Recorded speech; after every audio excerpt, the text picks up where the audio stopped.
Comment ça s'explique que les sangliers aient explosé dans les 50 dernières années?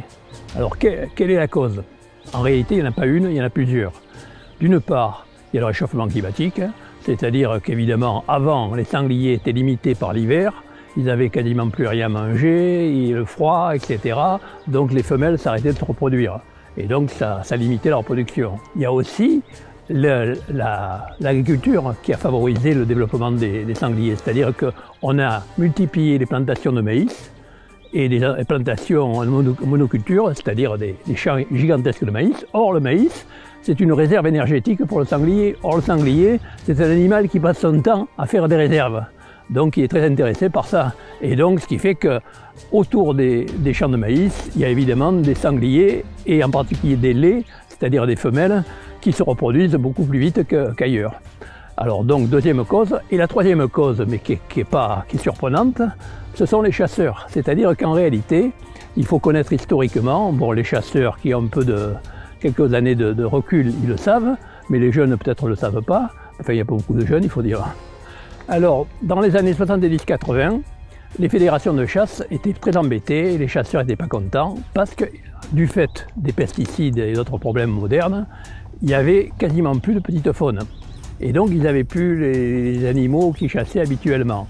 Donc, les fédérations de chasse se sont dit, l'idéal, c'est le sanglier. Parce que d'une part, c'est une grosse bestiole, c'est le gibier idéal des chasseurs, et d'autre part, ça se reproduit très vite. Et donc, ils ont fait des élevages de sangliers pour ensuite les relâcher par dizaines de milliers. C'était pas anecdotique, à cette époque-là, c'était des dizaines de milliers de sangliers qui étaient relâchés dans la nature. Et le plus grave, c'est pas tellement qu'ils aient lâché les sangliers, c'est que pour augmenter la natalité, ils ont croisé le sanglier, c'est-à-dire l'espèce sauvage, avec son descendant domestique, le cochon.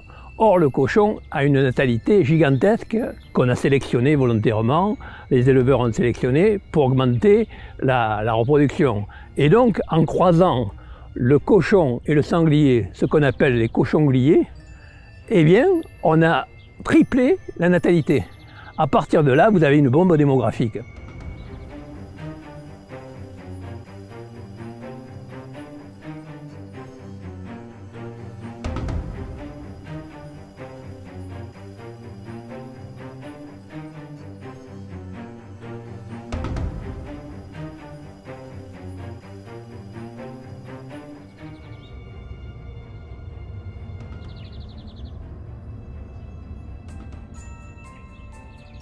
Les cochons, ils ont été sélectionnés depuis 5000 ans pour se reproduire beaucoup plus vite, être plus gros, être plus dociles. Et donc, c'est les éleveurs qui ont essayé d'obtenir des animaux qui sont très faciles à reproduire. Par contre, les sangliers, évidemment, c'est le contraire, c'est des animaux sauvages qui se reproduisent relativement lentement, mais qui s'adaptent aux conditions. C'est-à-dire que si par exemple, le réchauffement climatique, les avantages, eh bien, ils en profitent. Si on les nourrit avec du maïs, par exemple, avec des plantations de maïs, eh bien, ils en profitent, etc. Donc, en réalité, ou des poubelles, tout simplement. Actuellement, les sangliers sont tellement malins qu'ils se sont adaptés aux poubelles. C'est-à-dire que maintenant, ils font la tournée des poubelles dans les banlieues et il faut enfermer les poubelles pour qu'ils n'arrivent pas à les ouvrir.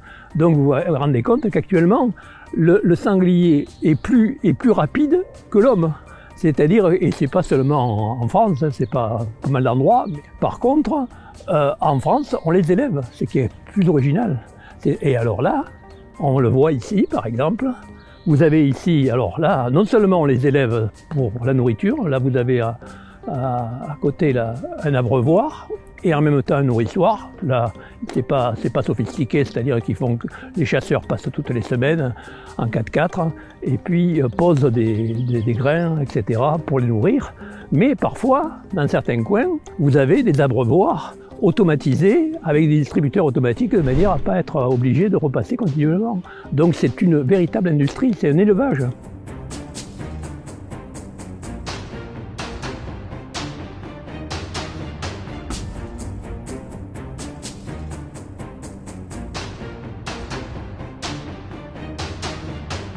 Pour une gestion de cette espèce et une régulation, que tout le monde puisse vivre dans nos montagnes décemment, que nos éleveurs puissent élever leurs moutons, que nous, chasseurs, puissent retrouver du gibier et des populations comme on les avait par le passé.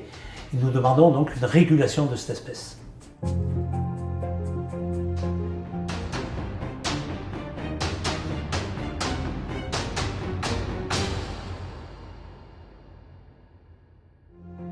Nous, notre gros problème directement pour Fédération départementale des chasseurs de la Drôme, c'est l'impact que ça a sur nos adhérents. On était un département, le département de la Drôme, qui est un département essentiellement rural, un département assez sèche, je tiens à rappeler. Les cartes de chasse étaient très peu chères. On attirait beaucoup de chasseurs extérieurs des départements limitrophes, l'Isère, le Rhône, la vallée du Rhône. Et aujourd'hui, cette diminution et cet impact du loup directement sur nos populations de grands animaux et maintenant de sangliers va nous impacter, et il est en train de nous impacter déjà sur le nombre de nos adhérents et le nombre de chasseurs. On s'attend à de fortes diminutions dans les années à venir. Là, il n'y aura plus de plan de chasse en 2030. L'histoire du loup, ça pourrait bien être celle de la fin de la chasse dans la Drôme, si rien n'est fait.